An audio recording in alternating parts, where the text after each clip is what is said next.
Live from New York City, it's Wendy Williams. Today, the latest eliminated contestant from Dancing with the Stars, Christina Milian, stopped by. Plus, the Reverend Al Sharpton is here with a new look and a new outlook on life. And all the latest juicy hot topics. Now, here's Wendy.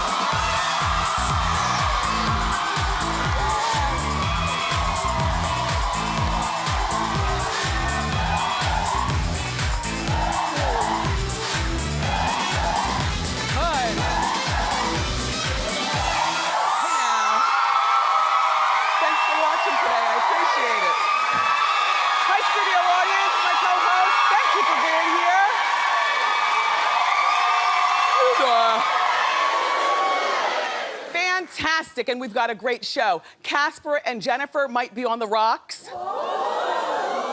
Plus 50 Shades of Grey still has casting drama. And Ruben Studdard has joined The Biggest Loser. We've got the highlights. Let's talk about it and more. It's time for Hot Topics.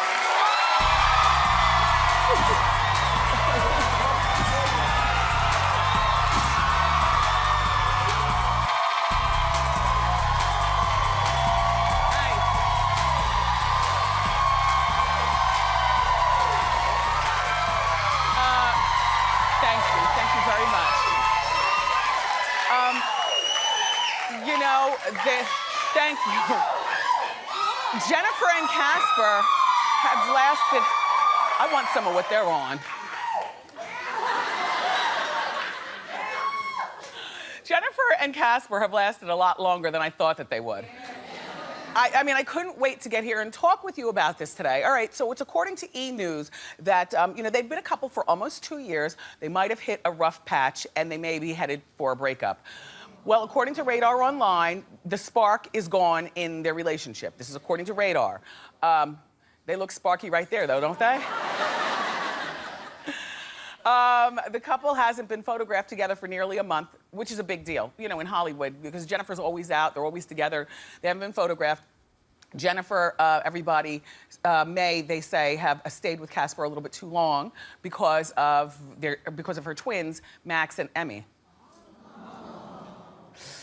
Oh, it's easier to say, well, you shouldn't have introduced them to your kids, and this should have just been, but after you're with somebody for almost 2 years, of course, at some particular point, you introduce them to your kids. I don't know, it's a tough one. All I know is that kids don't save marriages, and because your man likes your kids shouldn't be a reason that you stay with him. Because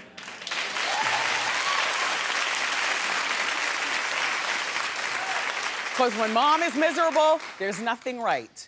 Well, Jennifer, everybody, is returning to American Idol in January.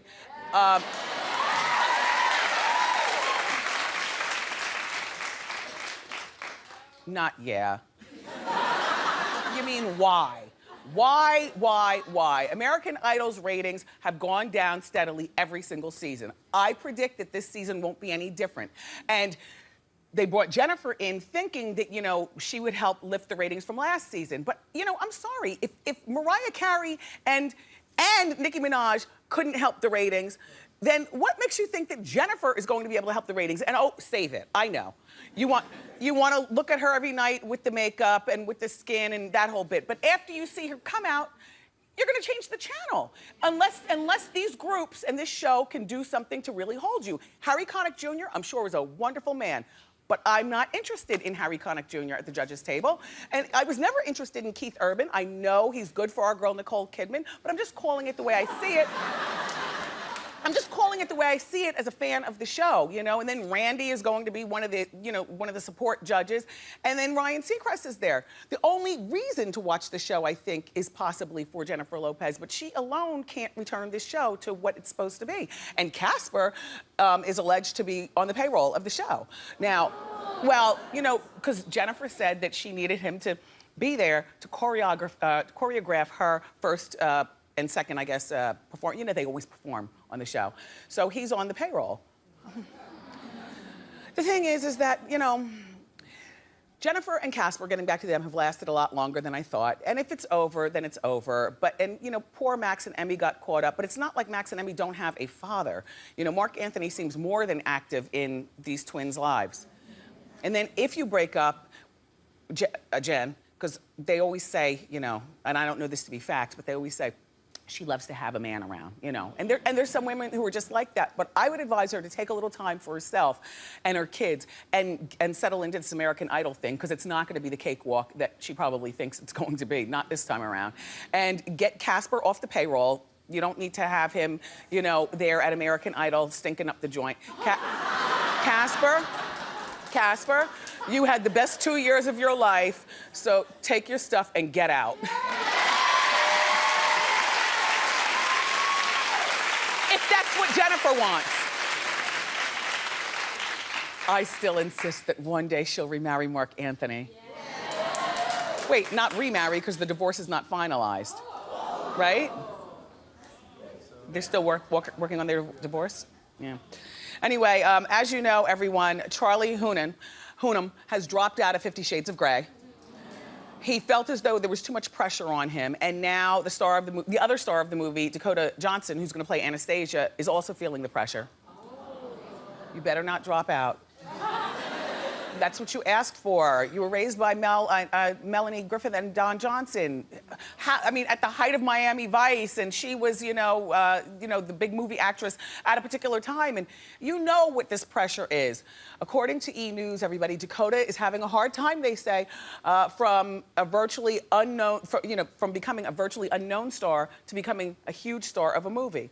Isn't that what you pray for, though, as an actor or actress? Melanie, don't let our girl quit. She, to me, embodies Anastasia already. Already.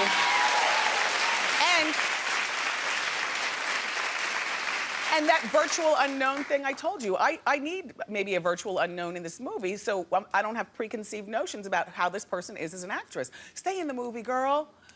They're already having a hard time casting a Christian Grey. I thought the little fella Charlie was pretty good. But according to The Hollywood Reporter, 2 actors are now being considered for the Christian Grey role.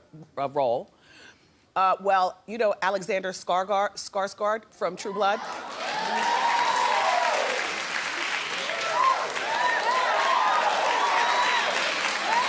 Fine, he'll do. He's in the running, and also an Irish actor by the name of Jamie Dornan. Now, this is the thing. He's a former model who was once dubbed the Golden Torso. I don't care. In my mind, Christian Grey was not a brunette, number 1. Number 2, Christian Grey was, you know, the story took place in Seattle. So no need for swirly, you know, olive skin. Christian Grey needs to be alabaster. No, no, not good, not good. Go back to the other guy. I mean, I guess he'll do. My thing, but...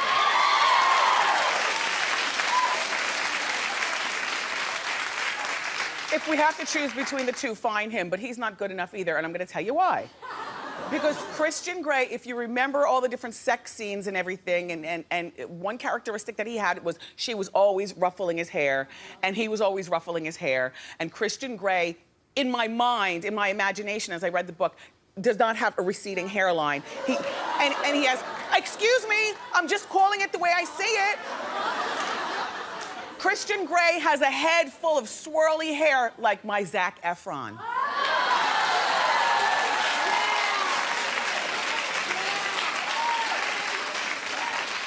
And you know, he has those piercing eyes that made her want to do things that she normally wouldn't do. The only thing, and I still say that Zac Efron would be the best Christian Grey ever. The problem, though, is that they would have to dye his hair blonde. Because like I said, in my mind, Christian Grey was not a brunette. You know, the hair, the eyebrows, and the whole bit. Oh, heck, can I share something with you? Yeah. I just want this movie to come out, and I told you I'm going by myself on the matinee the Friday after it comes out that Saturday morning. But you know what? I've been telling you that I've read all 3 books. Okay, no, I haven't. I wanted to be cool and part of the movement. Only now, I'm gonna be honest with you, I read 2 of the books. And can I tell you why I didn't read the 3rd one? Because as I struggled to get through the halfway mark and then to the end of the 2nd book, I was like, okay, enough with the sex. Enough, like enough with the sex and enough with the, it's just like, it's a weird book, and I'm going to see the movie. But no, I never read the third book. I never read it. All right. So The Biggest Loser returned last night on TV, and friend to the show, Ruben Studdard, is now a part. Yep, Ruben's a big one. 462 pounds. That's 6'3". Does that make it better? Or, oh. When you're tall, you need more meat to drape your bones. Anyway, Ruben says that he's willing to exercise and eat healthy, but there's one thing that he's not going to be losing, he says, and that's his body hair. And as you're observing this clip, don't get distracted by his mammoth belly. Hit it.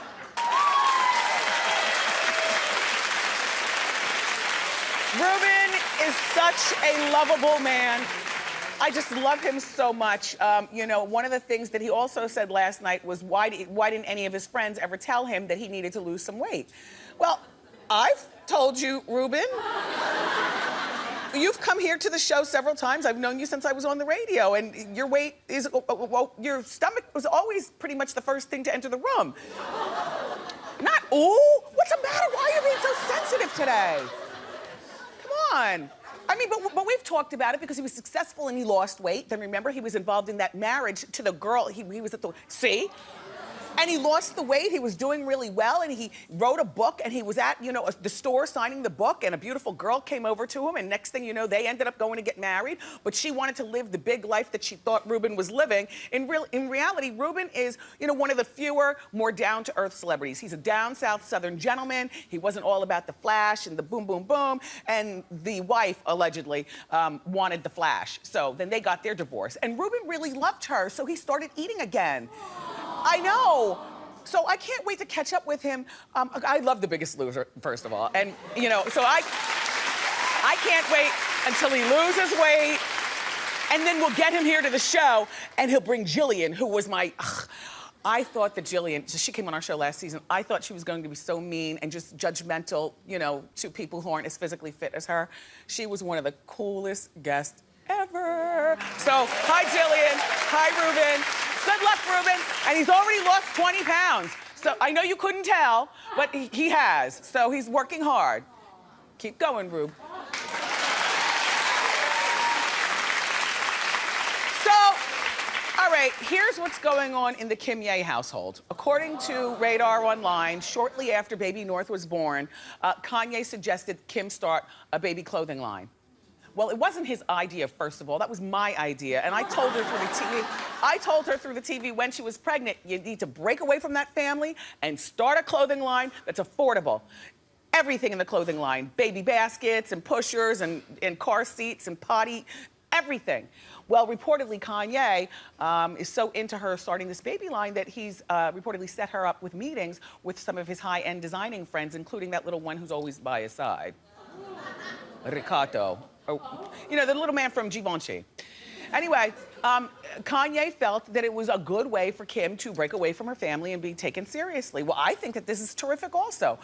Unfortunately, though, for Kim, Kanye is such a control freak that reportedly he isn't letting her handle her line on her own because he doesn't like her style. Why is she still with him? I mean, you can't marry him, even if he asked you to. Wouldn't you be so insulted? It's ridiculous. I mean, you know, you get to a point in your life that your style is your style. Now, a few suggestions, one to the other when you're in a relationship are one thing, but to tell you, you know, I don't like your style. I mean, he's made her over. I don't even recognize this girl anymore. You know, I mean, this is a beautiful woman, but this is not our Kim. This is not her. That's Kim.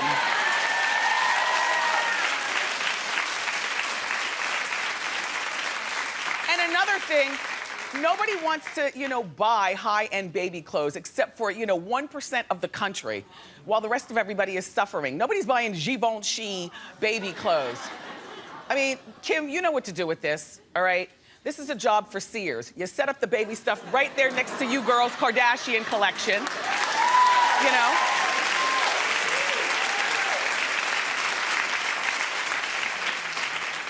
Speaking of Kim, you know, Chris Humphries sold the engagement ring. When we woke up this morning, we found that out for $749,000. The ring, allegedly, he paid $2 million for it, but Christie's auction house appraised it at between $300,000 and $500,000, which means they saw him coming at the jewelry store and hiked up the price. A lot of you all had a problem with him selling the ring. What was he supposed to do with it? You know, make it into a pendant? Give it to his next girl? Of course he should sell the ring. It's a beautiful ring. It's just the ring that sold, not the band. I don't know where the band is. Anyway. Gwyneth Paltrow. Gwyneth Paltrow, everybody, is shaking in her boots for good reason. Vanity Fair is about to go in. And allegedly, they're writing this big expose. It's all about Gwen, and nothing is flattering, and it could ruin her image. So she's really nervous, allegedly. Gwen allegedly emailed her A-list friends and asked them not to speak to Vanity Fair about her and to never work with the magazine again. And first of all, what makes her the boss of all the friends? You know, really? First of all, Gwyneth, why would you email your friends this? Because see, if they were really your friends, none of us would know about the email. Number one. Number two, this is not even a job for texting your friends. Oh my God. Vanity Fair is about to write an article. No, you meet your friends out to eat and you don't make a big deal over that you're nervous about Vanity Fair, and you just tell them in a by the way, oh, by the way, you all, you know, Vanity Fair is writing some article on me or something, you know, please, you know, be my girls and, you know, don't talk to them. Don't say don't work with them, because now, as a friend, you kind of want to turn on her. kind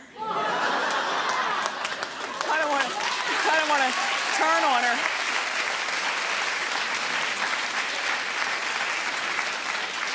This will learn you, always communicate face to face.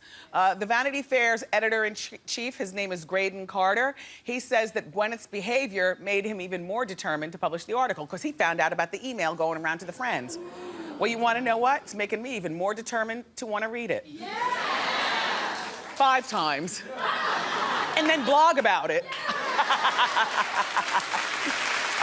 Good luck, Graydon. You know, this Taylor Swift, she's famously unlucky in love, but she is the cover girl for the new In Style magazine. I like her. I know you don't know how to feel.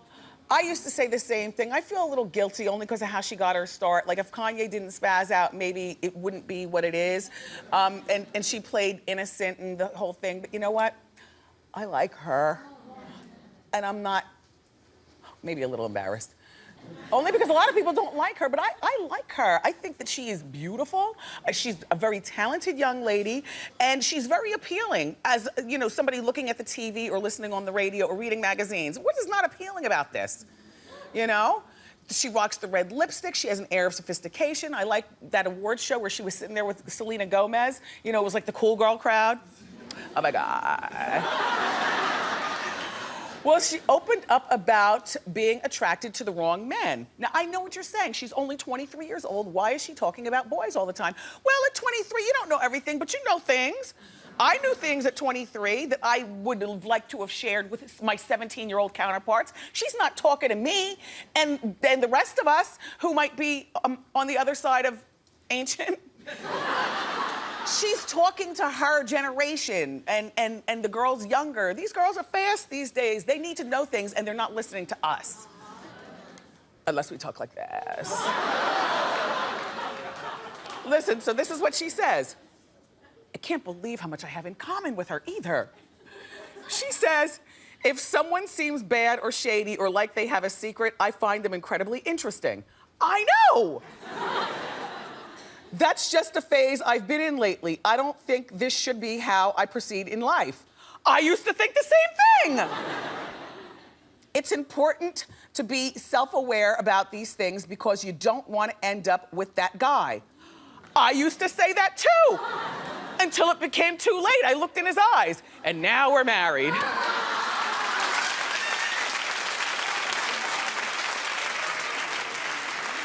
That's it? Wake up, leg, wake up. Oh, you gotta carry me across the floor. My leg is asleep. We have a terrific show for you. The always outspoken Al Sharpton is here. Hi, Al. The Rev has a brand new book where he's discussing the very public ups and downs of his controversial life. Plus, we have another deserving breast cancer survivor. We're gonna give her a fabulous head to toe makeover. But up next, she was eliminated this week on Dancing with the Stars. The sexy and talented Christina Milian is here with us.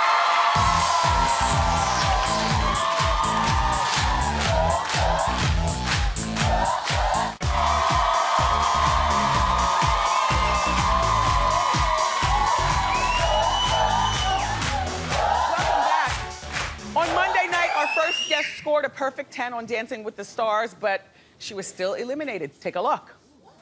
On this 5th week of competition, the couple leaving right now is Christina and Mark.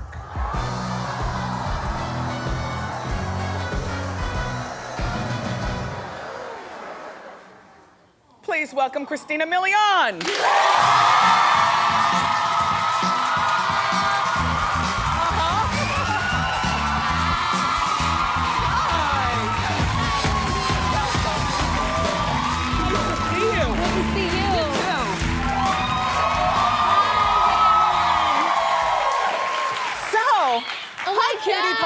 Reliving that moment. Oh, it makes me want to cry. You wanted to cry? Did you give it to him? Oh, I did cry after. Oh my gosh, yeah, because it was like it was ultimate. Like I was shocked at first. Yes. Because I was like, okay, we might be safe with this 10 and these 2 9s. Like I think I might be good.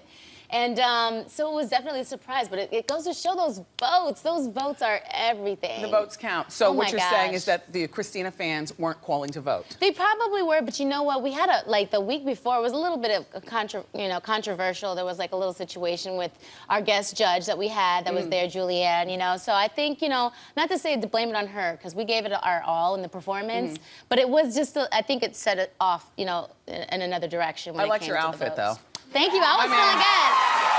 I loved that outfit. Don't you love, like, every week how they make up these outfits? It's I was just so amazing. excited. I said I was going to buy mine. They sell them to us, but they're like $3,000 outfits. Like no lie, like Yes. the beading, everything is custom made. Did you buy yours? No, we didn't buy. They made that. We came up with the idea, and then after that, one thing You didn't wanna buy it? led to the other, and it was immediate. They made it so fast. I like Mark too. You have one of my favorite. love Mark, too. I was too big to dance with him, but I like Mark Ballas. Oh, Mark is just he's a great coach. He's a great partner. I'm really gonna miss going to work to go see him every day and go work on the new challenge of the dance. Really, you know girl? What it's like? Yeah, I love it. First off, my body got in amazing shape. I lost like 9 pounds since 2 months. In 2 months. Not to say I needed to lose weight, but I tightened up. Yeah. So it was a lot of like the little thick Yes. stuff, a little double chin that was happening. Listen, I saw Paris Hilton in the audience with you. Yes, she was there. Yeah. I didn't know that you guys were friends. Yeah, no, me and Paris are really cool. We've known each other for a couple years, and actually we're on the same record label, so we're both on Young Money. And I so forgot. we support each Paris other. is rapping now.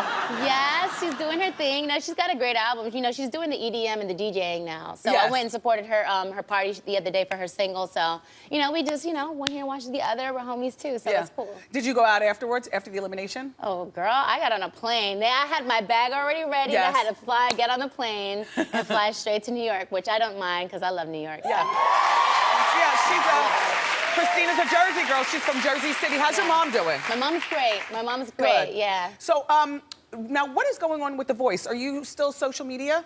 I still do social media. I actually took a break from The Voice this season. I really wanted to work on my music, and then all of a sudden Dancing with the Stars came along, so I was like, you know what? It's gonna be a great challenge. I can assert this kind of dancing into my music. So now that, everything is done with dancing, now I can go back to the studio and finish up. I was actually working in Atlanta with a couple great producers out there, from Polo to Kalina from Dirty Money, a lot of great people. So I gotta go out there probably like a week and a half more, and my album will probably be done. Now, it's exciting. I can't wait. I've been running into pictures of you with the producer, Jace Prince. And Jazz Prince. And I saw a picture of you in a magazine. That's him. Is that your boyfriend? Yes, he is. Aww. Well, then you must be in love because I saw you with the gigantic ring, which how come you're not wearing your engagement ring? Because I hopped on the plane so quick, I usually wear my ring all the time, but I don't wear it when I'm on the show with Dancing with the Stars. Yes. Because I'd hit Mark all the time and I'd scratch him in the face with it. So I didn't get to put it back on. Well, no, so, all right, so I saw a picture of you at a cafe sitting outside reading wedding magazines. Oh, yeah. You know. So when's the wedding? That's who's your bridesmaids? My sister's getting married. My sister's getting married in 2 weeks, and so we were studying a couple different things. I did a bridal shower for her about a week ago. That's nice. And so I was just trying to find like games and just different things that we could do. Yes. So we just held that for her, but that's why it's kind of funny seeing that big old giant ring on my finger in a wedding magazine, but it's actually her wedding that's happening. But my stuff, that'll happen eventually. I'm taking my time. Yes. Yes, because that's the last time and everything. She was married to the dream, exactly. Well, you seem very content, still as pretty as ever, and congratulations on everything. Thank you. Yeah. Thank you, that is great. Thanks for stopping by. Christina Milian, everybody. Dancing with the Stars airs Monday nights at 8 on ABC. Up next, the always outspoken Al Sharpton is here.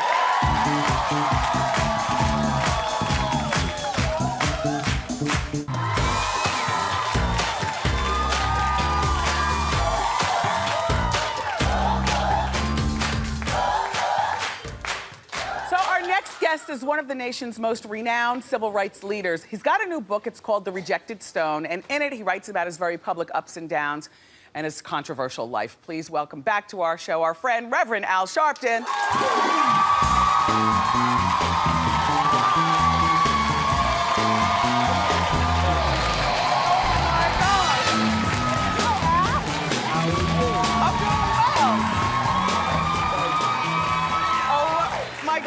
You're like a waif, a twink. You are so thin. You look terrific. I feel terrific. I mean, Al, is this your skinniest? Yeah, this is the smallest I've ever been. I'm about 138 pounds. I've never been this small. 138? Yes. Wow. But you used to weigh almost 400. Yep. So yep. Yeah, I looked at Ruben earlier in the show and started having flashbacks. I was doing push-ups in the green room. Well, Ruben is a big one, but you know what? It's not easy. And you lost yours. I've asked you before, did you get one of the surgeries? And you said no. No, I stopped eating meat. I stopped eating any sugars. I don't eat after 6 o'clock at night. I eat fish twice a week, no chicken. And I work out. And I am slim, trim, and ready for whatever mess Wendy throws at me.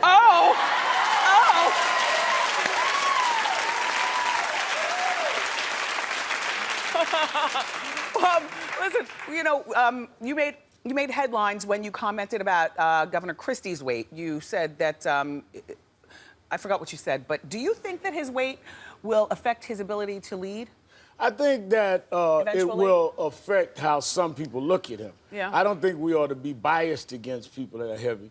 But people will say, wait a minute, if you don't have self-control, how can we trust you to be disciplined at the highest office in the country? So I think that he has to consider that for voters. Yeah. I don't think that it's fair to say that people's weight gives you a total determination of their ability. Not. But I think that he's got to really weigh that. Yeah, well, I mean, pun intended. Yeah, you know, he got the surgery, so we'll see, you know, what happens. So you're still fighting for the N-word in lyrics and music, I understand. Do you think that at this point you're beating a dead horse because the kids all say it and they've kind of, they're not listening? Well, I think the standard has to be there. You can't call anybody in this country a derogatory term but us. So either we should have a standard for everybody or nobody. Now, you know, some of the people, and I'm friends with a lot of people in the hip-hop world, got angry with me and when I said that let's bury the N-word. But I said to them, you can't go in the studio and do lyrics against any other racial group or sexual group. Why us? So if you want to have free speech, do it against everybody. Yeah. If you don't, then don't do it against anybody. But you can't say, I can't say anything I want about anybody else, but I can call blacks the N-word and that's free speech. That's a double standard. I don't go with that.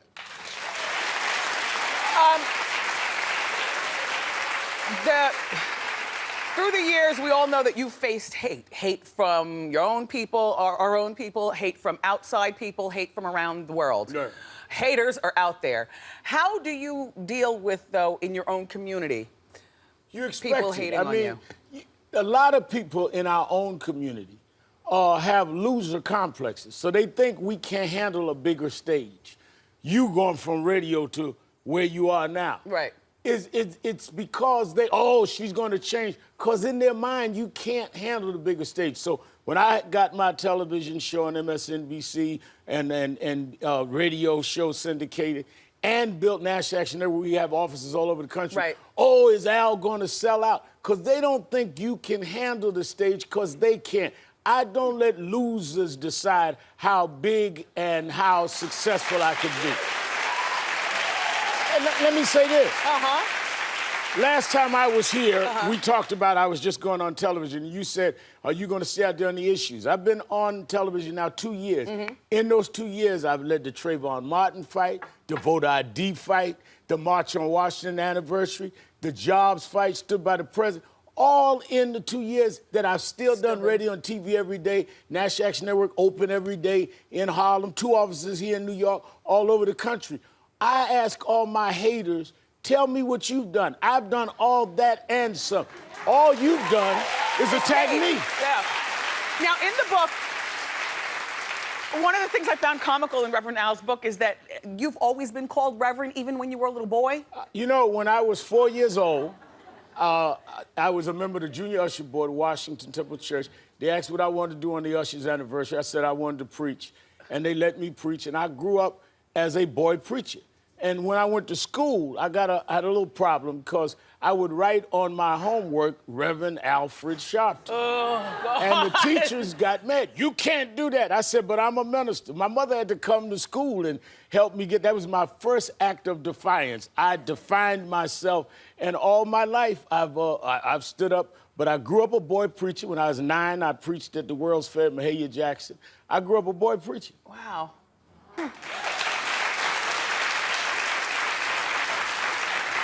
You're a very determined man because now here you are. Listen, do you have a special lady in your life? Yes, but we are not. I told you was gonna come with some mess. Hey, look, listen. I look at the internet. I saw a picture of you and a lovely young lady named Asia, and I see that she's in the audience sitting next to your daughters. Her name is Aisha. Aisha, sorry, Aisha. Hi, hon. How are you? She's beautiful. The streets have been talking. And I saw the picture, that's it. And hi, Reverend Al's daughters. It's nice, she gets along with the girls. I told the girls and her, this was not 60 Minutes. You know Wendy will go there. Ain't no shame in my game. We come out. Yes! But I love guests like you. I not only have a nice lady in my life, I have a new book in my life. There it is. And the book is called Rejected Stone. The Rejected Stone. You know, you taught me how to promote. I'm not going to let you get away with it. I love you, Reverend Al. I love you, Wendy. The book is called Rejected Stone. It's available in bookstores now. Up next, everybody, it's time for Ask Wendy. Keep it here.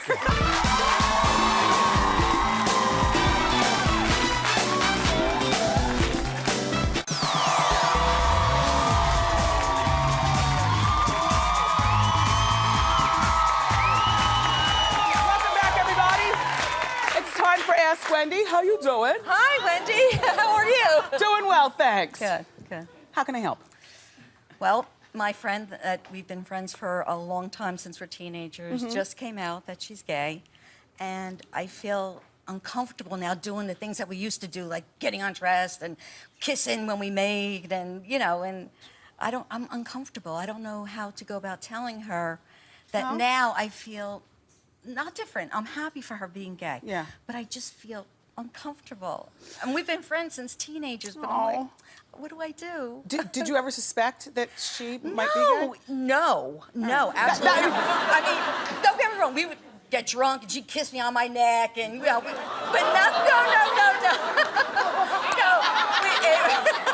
Yeah. No, it was in play. Yes. And it has never, ever gone anything past that. You know what? At you guys' age, and your friendship is so long and strong, if she wanted you, she would have hit on you. I know. all gay girls can't get it don't out of my want head, us. though. It's like... And it's okay. It's okay. It's all right. You know, I think that she's mature enough that you can share this with her. Well, you know, that's why I'm doing it here. yeah, because then I'll you're let gonna, her know when to watch it. Then you're gonna watch. Yeah, because she knows I love her very much. She's your dear friend. She's, you know, harmless, and good for her. All these years, she finally came out. I know. Well, how I'm you happy doing, for girl? her. Good for you. Good for you. Yeah, it'll be fine. All right, we have time for another quick one. How you doing? How you doing? All right, so I've been single for a year now, and my friends are really trying to get me back into the dating situation, but they keep putting me in these really weird ambush blind dates. Like, they'll call me up and, like, invite me somewhere, and then next thing I know, it's some guy, and I'm like, wait, who's this? What's going on? Like, and someone I'm not interested in, but... Your friends really love you. Yeah. But tell them you can find your own man. Okay.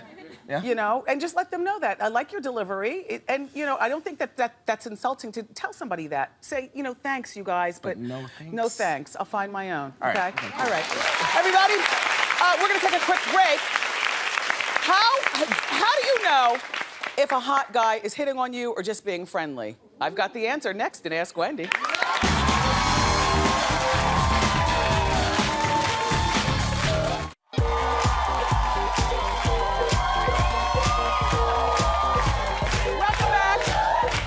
We're still doing Ask Wendy. All right, so you're the young lady who wants to know whether a guy is looking at you in a romantic way or... Yes. Okay, tell me the story. So, Wendy, I've been going to the gym. I've been trying to get my sexy back, right? Yeah, right? Right. And there's this hot trainer. He looks at me. We have a lot of eye contact. He takes off his shirt. He walks up and down the gym. You know, he's trying to get my attention, you know? Okay. And I'm looking, but there's minimal conversation. So, how do I know if he likes me or if I'm tripping? Number one, it might not be that he likes you. It might be that he loves to see girls' reactions to his body. You know how some guys are, especially the trainer types, you know, who are all into being oiled up and Googled over. Does he smile at you? You know, he does. It's like a little glance, and Are you going to the gym today? I'm not going to the gym today. I'm actually, I'm not from here.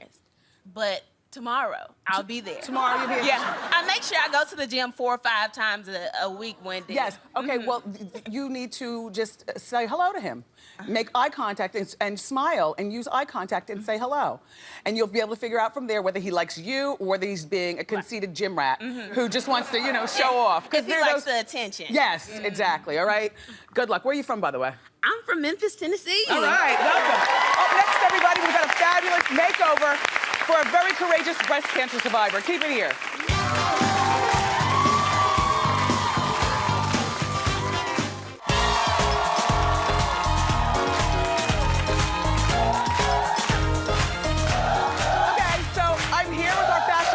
Style expert Liliana Vasquez, and all month long we've been giving head-to-toe makeovers to women who are brave. They've been battling breast cancer, and they just want to get it all back together and feel good. Today we're making over a high school music teacher. Her name is Kristen, and she's been married for 23 years to her husband Jim, but they haven't had a date night since she was diagnosed with breast cancer. So she, Kristen, would love to have a hot new look that will knock her husband's socks off. Take a look. Wendy, hey, how you doing, girl? My name is Kristen, and I'm a breast cancer survivor. Chemo's done, doing radiation now. Pretty soon it's all gonna be history. Hey, come on, I'm a mom, hardworking high school music teacher, and a girl wants to take her husband out. How about a makeover? I need to learn how to draw these eyebrows on better. Come on, Wendy. I need a makeover.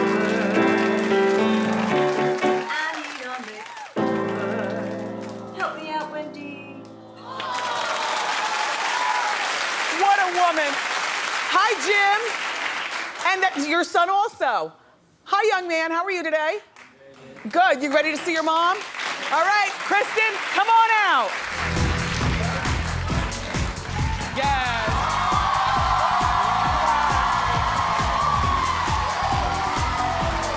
Amazing. I know. I love her. Okay, so let's talk about this look. I'm really excited for her. Kristen used to be in a rock band in the 80s, so I wanted to bring out her inner rock star and And no rock star look is complete without leather and lace. Of course. So I put her in this great strapless dress with this little perforated leather jacket. Will you show us a little shoulder? We want to see what's under that jacket. This is for you later, husband. Beautiful. Then a little sparkle to show off the short hair. She looks gorgeous. I love the wig you did on her here. And then a clutch. And then we had to give her double strap shoes because nothing is sexier than the double strap. She looks perfect. You really do look great. Okay, and now let's talk about her hair. Kristen is wearing a wig from my new wig line, Wendy Williams Hair World. My wigologist, Antoine, helped her out with styling it, but it really, that's called the Parker. And I don't know what he did. Did he cut it or did he push it up and, you know, with he was just... Yeah, with the fingertips. It looks good. That's the Parker. How do you feel? Like a rock star. All of my wigs can be found at hairbywendywilliams.com, and I am making a wig donation to the American Cancer Society's wig program. To find out how you can help fight breast cancer, go to wendyshow.com. Special thanks to you, Liliana Vasquez. She's got a book. It's called The Cheap Chica's Guide to Style, and it's available for pre-order right now. You keep it here. We'll be right back.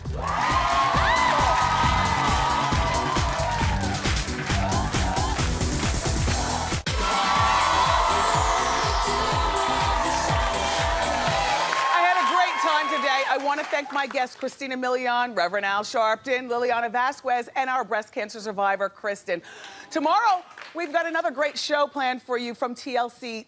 T-Boz and Chili will be here, joined by the 3 actresses who are going to play them in the TV movie. Plus, we've got the sexy Adrienne Bailon stopping by. I love you for watching today, and I'll see you next time on Wendy. Bye-bye.